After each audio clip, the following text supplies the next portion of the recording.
parce que ça na bato belé va commettre certaines actes en 2025 auto comme nous tout le monde 2026 est-ce que ça une influence na bi code OK secret il y a bénédiction mutu prenez to bandoki to ba kiltis toni tout ba lukayo na ba parce que je suis un homme spirituel code secret ya mutu pour na ba yiboli pamboli na yo ezalaka na sima na niche c'est un de deux ezana sexe OK 3 ezala na paume de la main pesa na munoko.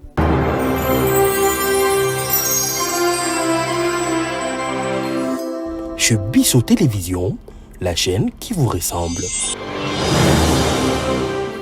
Mesdames et messieurs, bonjour et bienvenue dans votre chaîne chez Bisso Télévision, la chaîne qui vous ressemble. Merci ainsi que na confiance, na fidélité au Bopé Sarabiso, na katsa le meilleur de chaîne. Merci na Montonioso, ou ya manifestaki, na Rosunga, bana na katsa orphelinat par vous Jésus. Merci pe na yo mutu au commentaka et au sala rapide la bassisation na yo pour que évolution et chaîne et kinde na lolenge o isengili. Bonne année na Montonioso o azali, abonné fidèle ya chez Bisso Télévision. Nzamba sali sous songolo, ngai na bino, tozi opportunité ya romona année 2026. Alors, dans les épisodes na mukose année 2026, eza lokola année 2025.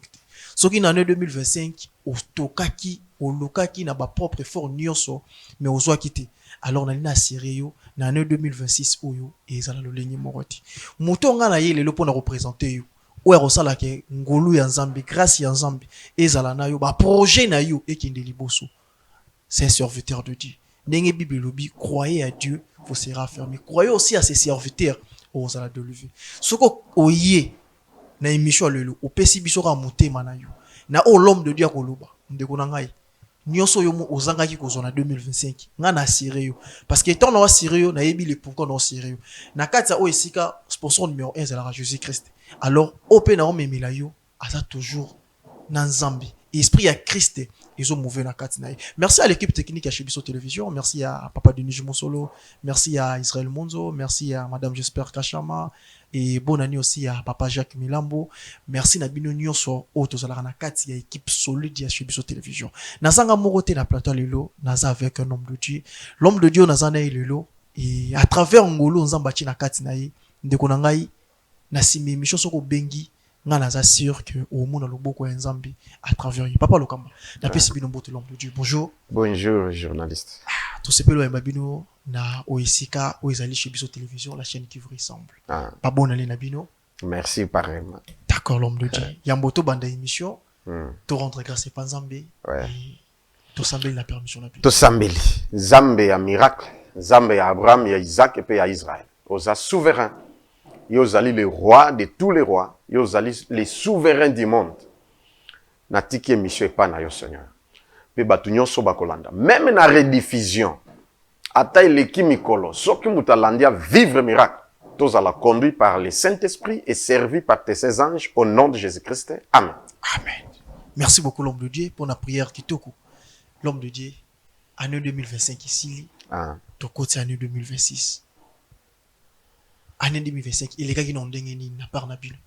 Bon, 2025, c'était bien passé par la grâce de Dieu. Le 26, Ngolo et Bandi. Et voilà. Ngolo et Bandi. C'est que en 2025, bah tu vas biga qui n'a qu'à l'église même. Wow. Dans l'église, même en dehors de l'église, il y a des gens, plusieurs personnes qui me suivent. Bah là, dans Sikoyo. Bah moni lobo kona Nzambe. Et belé alors. Na lobate mutu nyonso puisque ngana za sincère so muta bikite abikite ezana batu mususu pe babikite et na bato ebelende babiki et ba témoigner ba moni loboko na Nzambe 2025 ezalaki année moko ya mikakatano mingi mais Nzambe asungi ke to longi yango et puis to koti na 2026 na ngolu na ye ngala sala bido mo surprise parce que na kendaki pas Joyce na mona ba témoignage na sélectionner moi des témoignages. Parce qu'on a totalement des témoignages on a bino après na simonton tozonga ouais toi ba ezalika miracle Nzambe est-ce que sur votre permission to kota la témoignage wana d'accord total ba témoignage oh c'est pas ça qui na église et ba misus pe ba benga ki papa lorsque nga nakendaki kuna parce que toza ba journaliste esengeli tozalaka na vertification ya koyeba soki bato bazobika réel pema na kombo ya Jésus Christ nakomaki na église ya Papa Lokamba nakutanaki na moto aza chargé pour na mambo ya témoignage napesi nga pe ba témoignage nga pe na sololi pe na bato ngo ndi babiki alors totala ba témoignage après tozonga na oisika.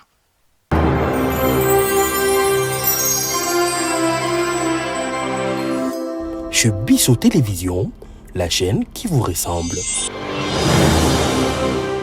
Bana Zambé, alléluia. Nani mokonzi, nani mobikisi, nani nzambe.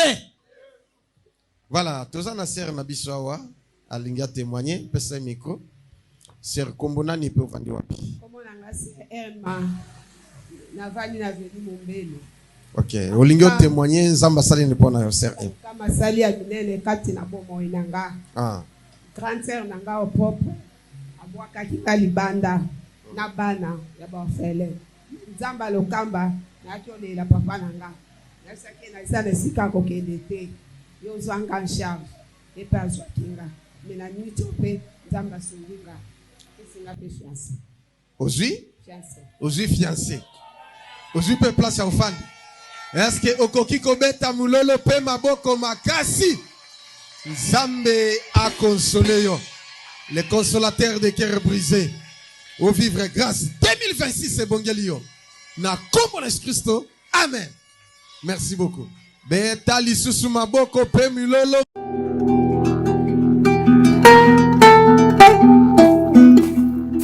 Yemenala ko bangate. So na lali na omona ka ba dessiner nga lettre T. Lettre T o la tsini. T na T. Na vanzi. Ti l'herbe na sali na koti ba repo na ba video wana ebimelo T. Ofuna bandela ka examen wana. Na sali pe deuxième session bi problème. Liboso le na lo sala l'examen na za to sala na groupe de 20, groupe d'études. Mais na groupe wana nyonso ya lo kwa nga na travail pour na bango. So avant ba kota na salle examen, so na zate ba kota. Donc funa sala pe na nyoka pour la réponse. Mais là ba délibérer ba wonyo su pas suivre, ba satisfaire. Nga na comme ebimi ba vite ba mbebele bébé. Pour la professeur on est là la kanga. Pour la professeure la kanga.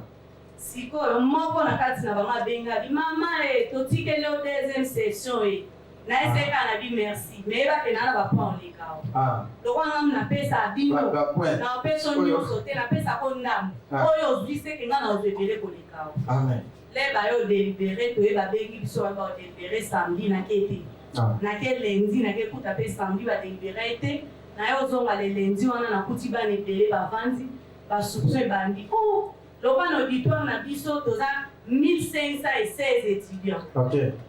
1516. 1516. Bali distinction ezaka moko. Nga ba mona tali ba mona bezanga. Ka moko de distinction.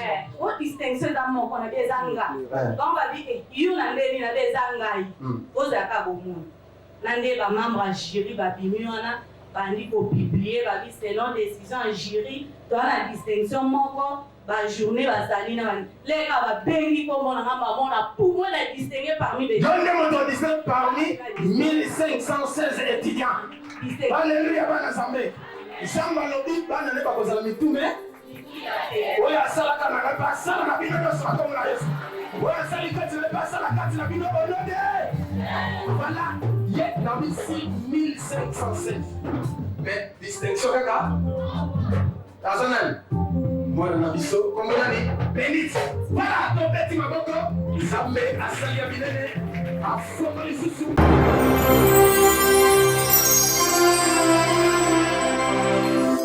Chez Bisso Télévision, la chaîne qui vous ressemble.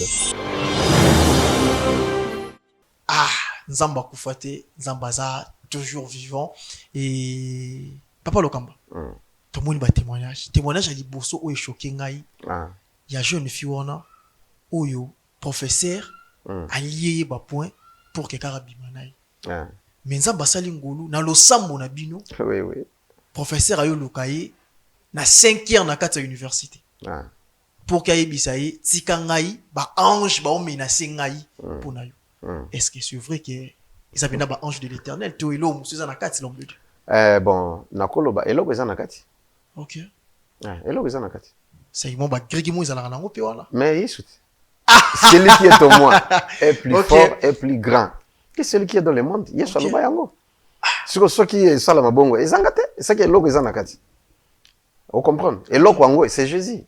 Et pour nous expliquer, premier témoignage, il y a Seroana, à Trojen, à Koufisi Mobali, Mobala Beliti, et puis à Koufisi Bando Foutela.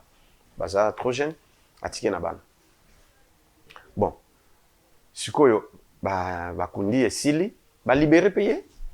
À Zongi, pas na bango, mais pas na grande sœur naïe. À qui qu'on fait pas grande sœur naïe, na ban. Grande sœur n'a fait souffrir dans des moments sakante jusqu'à ce que Abengani a chassé. Ce que yena bana a okende wapi. Nde alanda kebiso na télévision. Nde ka yozo landa biso. Ndiaye to sololi asengi abandola la tan église na bana. Bon, tout. Yango il faut que sunga ka bato. Amen. Il y a des gens, les pasteurs, ils sont là-bas. To sungi moi, kolia moi nini a olande la pe prière ina banati, paf nzamba yosungande azu musala. Tant que pas azu musala, à un certain allez, azupe mobile. Mobile jusqu'à azu en charge. Je l'ai ndako, azu makamnyo so ser mbalmo ko makam changer. Na vie échanger, santé changer, c'est que mobile azu au balai. Vous comprenez? Excusez. Ok. Alors, nakoloba nini, nakolobake ezabi ici à Nzambe. Nzambe motosala. Donc les vrais. Vérifiable, tu as vérifié. Voilà.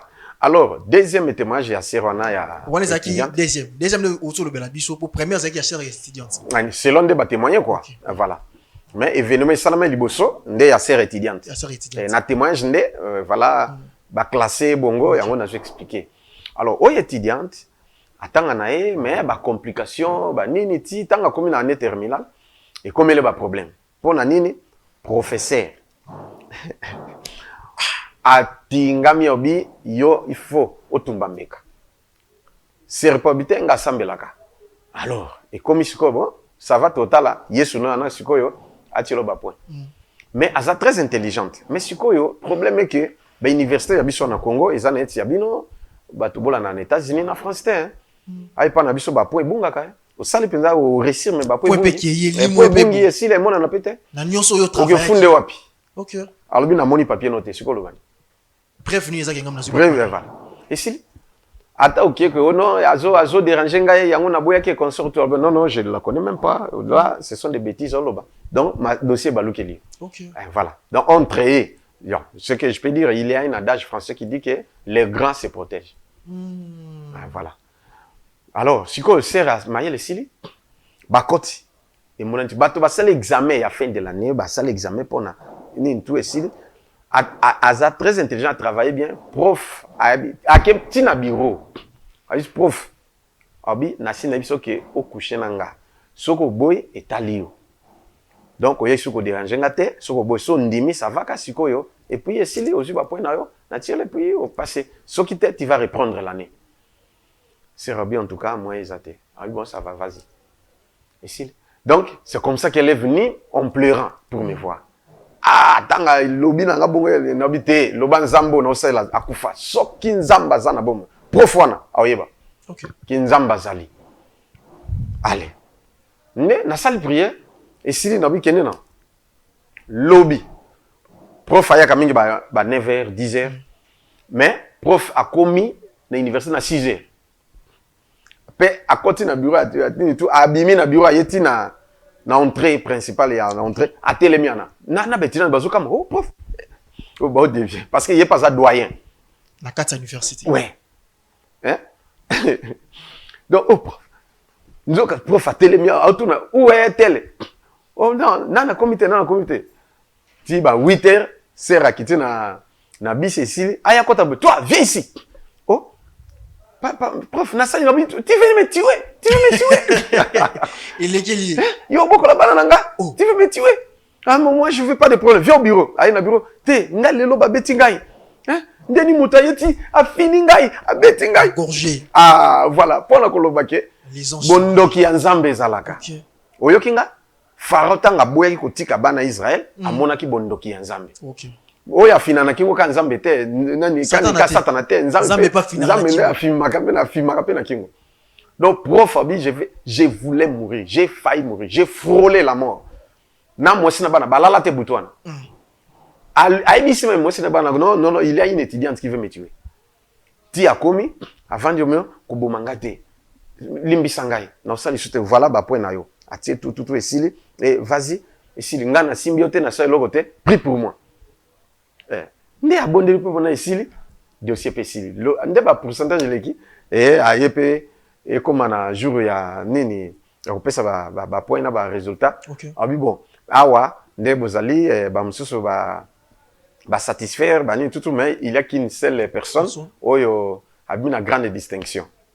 Aboy kotanga kombo. Oh. Apesi ba point ba toujours tout ba tout et comme aye, aboy.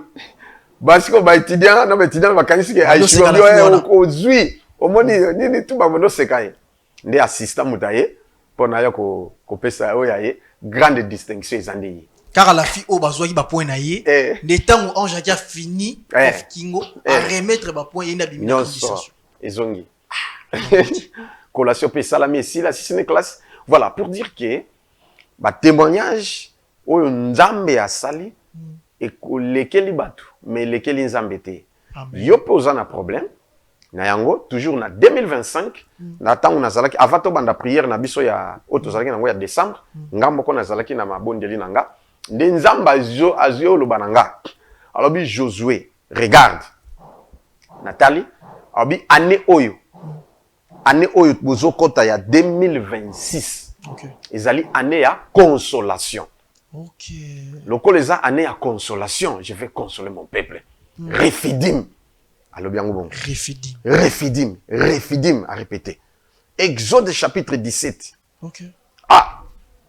L'homme le dit. Total, hein? Tout ça non qui n'a refidim. Ok, d'accord. Et où expliquer mon peuple l'homme le dit. Ouais. Parce que quand tout les témoignages à maman, plusieurs personnes beaucoup dans Nanzela un rapport sexuel. Bondokini nous batamina kati parce que ça la batte belé va commettre certaines actes en 2025. Autre comme nous tout le monde 2026. Est-ce que ça ne influence? Oui. Oui, autour de mutuna moko bien. Oui, sengele ki na lobate, mais il faut na loba pona édifier bana na Nzambe. Gloire à Dieu. Boye baka bien. Code. OK. Secret. Il y a bénédiction mutu. Ezalaka wapi. Nabi code secret ya bénédiction mutu. OK. Et puis na étoile ya mutu ezalaka wapi. Pour na bazwa code na yo. Ba kende ba kanga yango ba freiner to ba ndoki to ba occultiste to nini tout. Ba lukayo na ba point nini o ba lukayo. Parce que je suis un homme spirituel. Ce que je dis, c'est quelque chose qui est très profond et je viendrai sur tourner mission Syriango. Mais je réponds d'abord parce que c'est très important. Code secret, il y a moutou. Pour na bayi boli pamboli na yo. Ezalaka na nasima, na niche. C'est un. De deux, ezana sexe. Trois, ezalana na moutou. Au moins moi na soki bayi bien moutou. Ah ouais, ça la nini. Beta. Beta. Vous comprenez? Ils ont la peine à front. Ils ont la paume de la main. Ils ont la bounoko. On a ba signe. Place. Non, le place ou ba code secret ya mutu. Pour na ba zwa yango. OK. Ba zwa code na yo pour ba utiliser. Yango moni soko za mobali et que mutu aza occultiste aligné. Le peuple ne trouva point d'eau à boire. Alors le peuple chercha querelle à Moïse et dire: donnez-nous de l'eau à boire. Moïse leur répondit: pourquoi me cherchez-vous querelle? Pourquoi tentez-vous l'Éternel? Le peuple était là, pressé par la soif, et murmurait contre Moïse. Il disait: pourquoi nous a-t-il fait monter hors d'Égypte pour me faire mourir de soif avec mes enfants et mes troupeaux? Moïse cria à l'Éternel en disant: que ferai-je à ce peuple? Encore un peu et ils me lapideront. L'Éternel dit à Moïse: passe devant le peuple et prends avec toi des anciens d'Israël. Prends aussi dans ta main ta verge avec laquelle tu as frappé le fleuve et marche. Voici, je me tiendrai devant toi sur les rochers d'Horeb. Tu frapperas les rochers et il en sortira de l'eau et le peuple boira. Et Moïse fit ainsi aux yeux des anciens d'Israël. Il donna à ces lieux les noms de Massa et Meriba. Amen. Amen. Vous avez bien suivi la lecture. Ben, dis-moi. il y a un problème ici. C'est-à-dire, au traversé 2025, n'a pas souffrance, n'a pas épreuve, n'a pas kakatana. Au côté na 2026, mais il n'y a rien. Au monde côté. Et ça, le là, aux gens qui solution, les camons, mais les camons, c'est tout, ils sont ils le dans nos solutions. Mais nous avons refidim les liens de repos, les liens de réponse. Nous avons dit, anéo ezali, anéa consolation. Yoka awa, ils étaient consolés parce que maïzate. Ce qu'on a, on a biboué balié, tout on a banyama bakufa, parce que maïzate.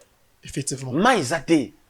Mais nous avons dit, joie, nini mo panga na yo, les caliboso, joie ancien, bokende. Beta yango na libanga wana oeza na oreb mai ko bima pe bokomela ndi ake a beti mai bimi ba meli e mai yango ezala kite e bimi ekati e komaki source ok ko couler oye osukoli bilamba mai zo bima ezo une eau pire une eau vive la place où yota signe mai ezala raté te na désert. OK, donc tout le monde ba melaki et un mystère. J'ai dit un mystère. 1 Corinthiens chapitre 10, verset 1 à 4. Si je peux lire. D'accord, l'homme de Dieu. 1 Corinthiens chapitre 10, verset 1 à 4. La Bible dit ceci. Frères, je ne veux pas que vous ignoriez que nos pères ont tous été sous la nuée, qu'ils ont tous passé à travers de la mer, qu'ils ont tous été baptisés en Moïse dans la nuée et dans la mer, qu'ils ont tous mangé les mêmes aliments spirituels et qu'ils ont tous bu les mêmes breuvages spirituels car ils buvaient à un rocher spirituel qui les suivait. Et ces rochers étaient Christ. Alléluia. Amen. Au moins, il place refidim et un mystère. Parce que refidim, ne ezali ko bimisa rocher ya oreb. OK. Pour na mutua zwa solution likambonaye. Oh, rocher ya oreb yana, c'est Christ.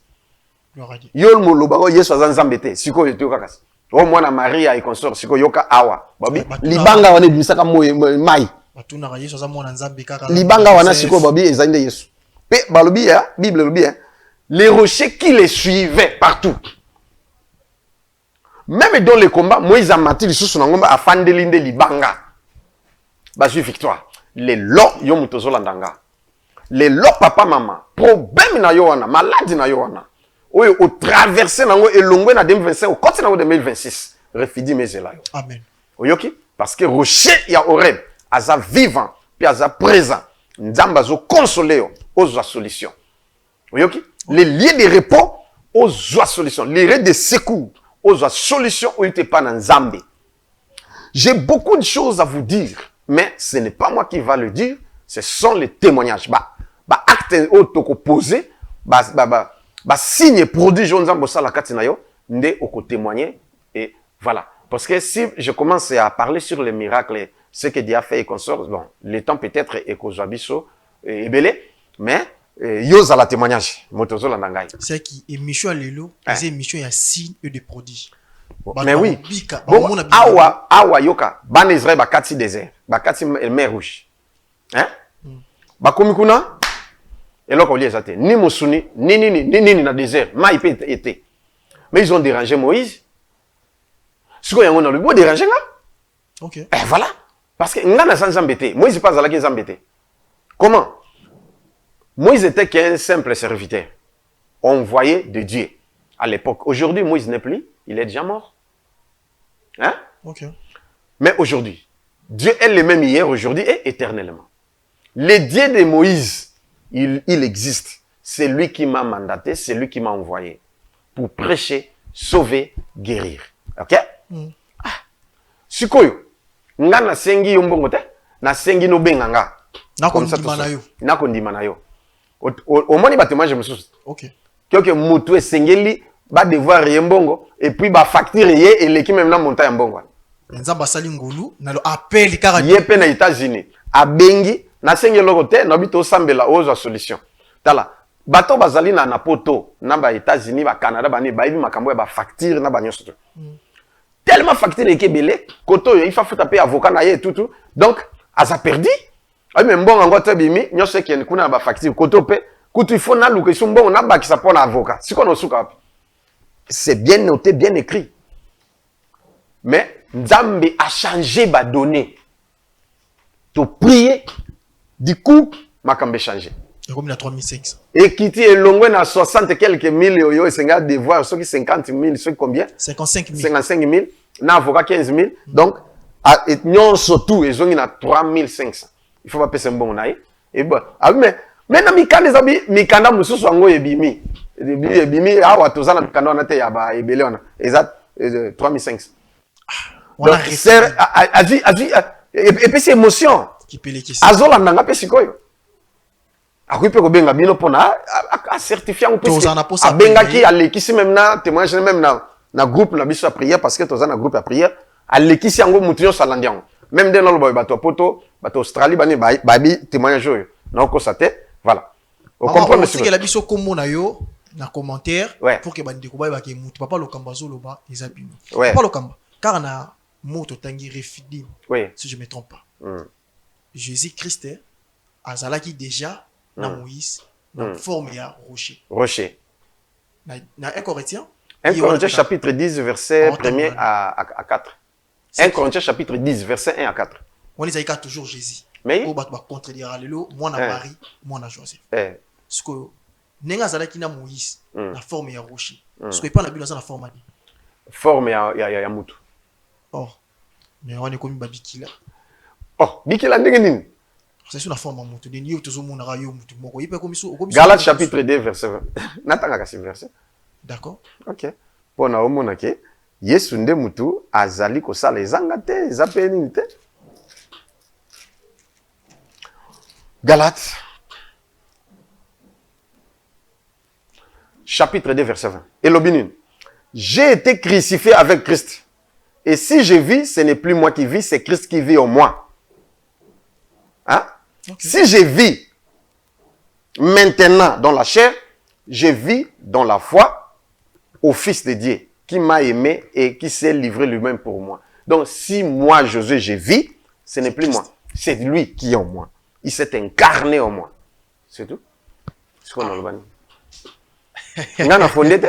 Il y a est-ce que ngana zata le kamba yoloba isusu to ya kusala kimika na verset to makomika nde mutu pesi subasima makomi elobi bongo Yesu alobi pas ce que to kende ba verset ko yoka abike je ne vous ai jamais et je ne vous laisserai jamais orphelin. Je serai avec vous jusqu'à la fin du monde. Siko soki Yesu abike na kozana yo ti suka na mokili. Siko ngana abike Yesu azalaki na ngande na ngonga ya Refidim topé 2025 2026 azate. C'est la sapé sous. Maintenant, nous vivons, ça y est. Je viendrai pour mon témoignage alors. Mon témoignage. Okay. L'histoire de ma vie. Okay. Un quart d'heure dans l'enfer. Hein? Je dis l'histoire de ma vie. Un quart d'heure dans l'enfer.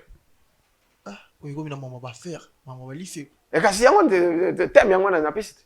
Nous avons beaucoup de choses. Nino eleka, nino na sala, nino ko salama, et puis nino ya l'histoire nangai. Pour que tu clôturer, et monsieur Alelo, et c'est monsieur Pierre Liboso pour l'année 2026. Tu dédié mission Oyo, des signes et des prodiges. Tout ça, la carte, il y a moi, il y a une abisso, il y a consolation, et le thème d'abisso, ils ont réfugié. C'est quoi? Caméra, nous avons caméra, ou ils ont pembé. Ouais. Ce ça n'a pas de problème.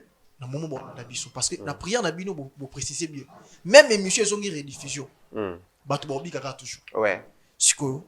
C'est pour que toi aussi, ces missions-là. Na bato baota la bicho.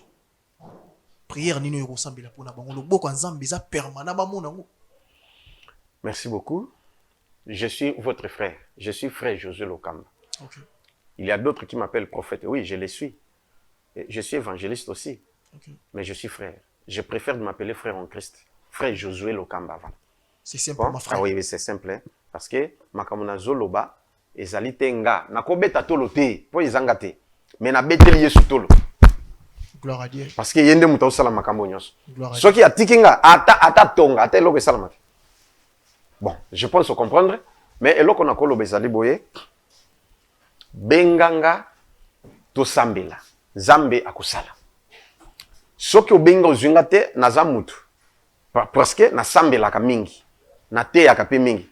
Boye ne to tourner ben mission ba téléphone ezate.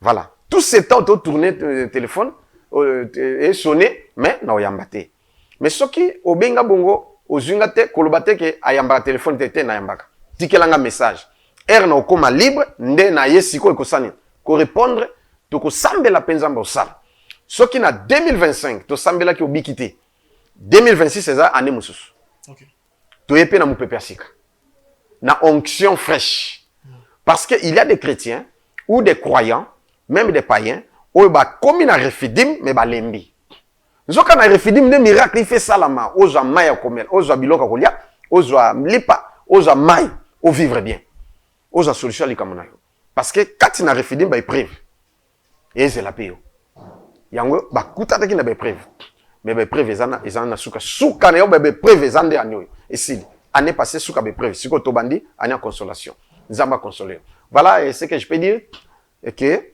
Nzambe azali na opesaka ba numéro de téléphone na adresse église et puis ba détail mususu bolandi na Josué Lokamba TV chaîne eza Josué Lokamba TV voilà Josué Lokamba TV ndoko na ba détail ouais ba culte ba programme ba jeûne ba prière ba délivrance Josué Lokamba TV ndoko landa puis voilà Josué Lokamba TV j'ai ba dire na J français oui Josué penzo ya Josué Lokamba wana komo ngati Josué Lokamba TV. Okay. So tapé on a YouTube au monde kobima et puis au s'abonner pe lisusu. Au landi pe. L'homme de Dieu a signon. L'homme de Dieu église ezwa wapi et si que na numéro de téléphone. Église ezali na avenue Capella numéro 16. Avenue Capella numéro 16. Capella côté mingi te mais côté a Wenze ya Capella. Croisement qui mwenza na Capella. So komi na droite 5e parcelle à droite au monde na lupango ngo batia panneau ya Paris Foot. Ba commence qui premier bête. Au moins, on appelle Bach na biso pesano. Paris Foot, ezana assez. Refrain chambre froide de Maman Zozo. Voilà. Kolo lupango quoi. Donc, nassé, chambre froide, na Paris Foot, biso, likolo, na étage. Donc, au skomi na capella numéro 16, au kuta nanga. Numéro de téléphone? Numéro de téléphone, plus 243, 9, 9, 98, 98, 17, 17, 18, 18, 54, 54. Na bandeli. Plus 243, 243, 9, 9, 98, 98, 17, 17, 18, 18, 54. 54. Deuxième numéro. Okay. Plus 243, 89, 89, 91, 91, 91, 91, 055. 055. Ok. Les deux numéros, yanga moko. Mutumsa yamba. Secrétaire OT. Ba secrétaire bato ekopé sa secrétaire OT. Ok. Voilà. Donc, nga moko nde na zo ko bonde la et tout parce que eza téléphone eza ba secrétaire bato. Okopé sa muto boye ba secrétaire bato non. Donc, nga moko kaka nako nazo simenyo so voilà c'est ça.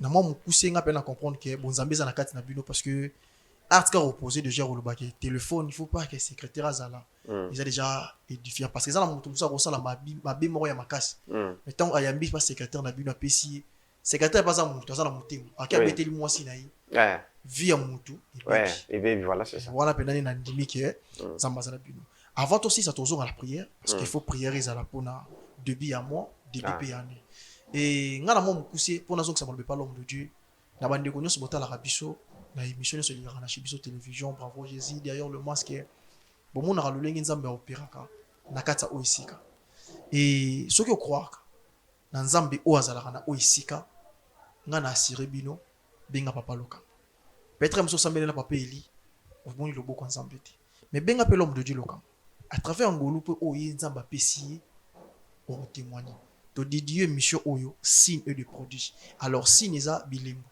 il faut tout le monde produit des miracles oyo eza extraordinaire et muso zaki na maladie tuber oyo okenda ozwa ba traitement comme il faut au monde loboko Nzambe te à travers cette émission landa bien benga papa loba problème na yo eza mama mbongo te eza mamundu ya kocha kondima na yo pour no mona guérison papa lokamba pour que aussi ça prière ya suka na bana na Nzambe ya mboto clôturer émission.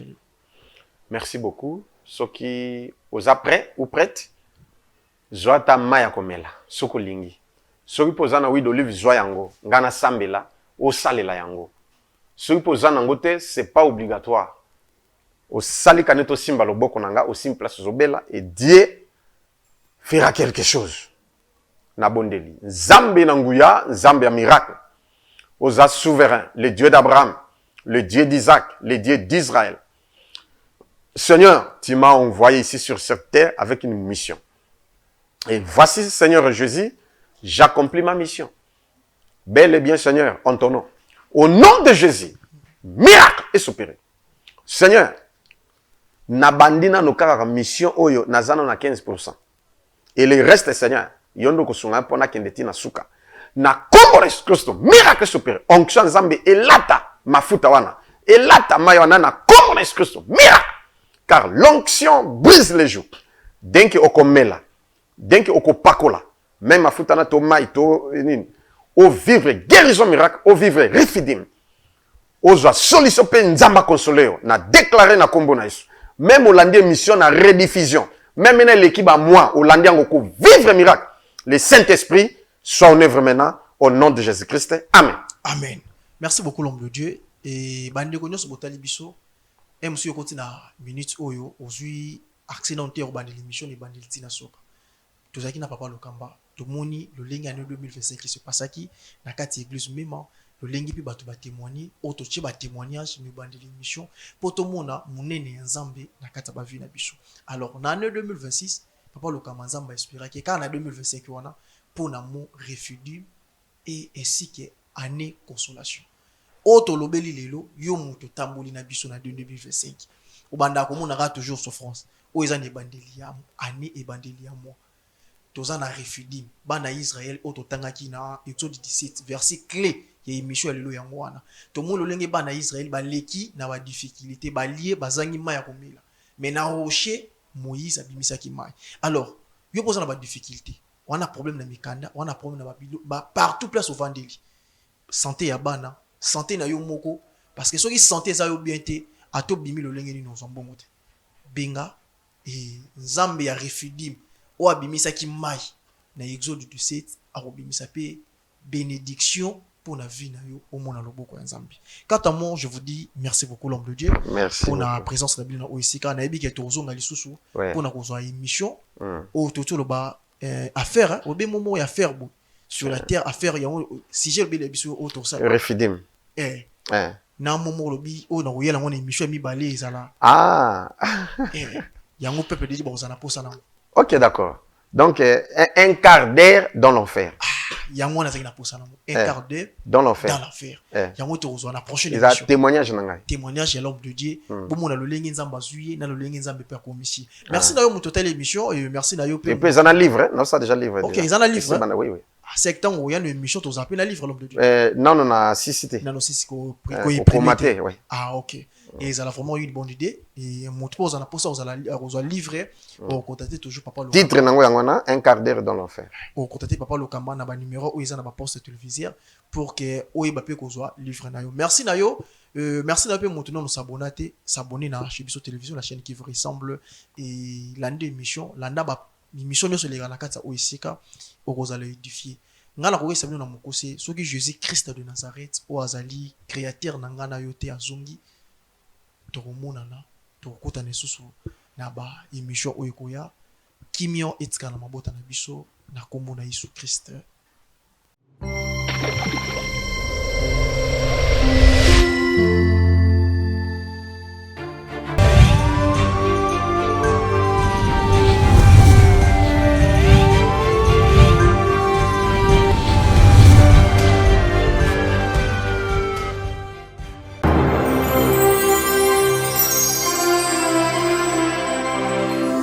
Chez Biso Télévision, la chaîne qui vous ressemble.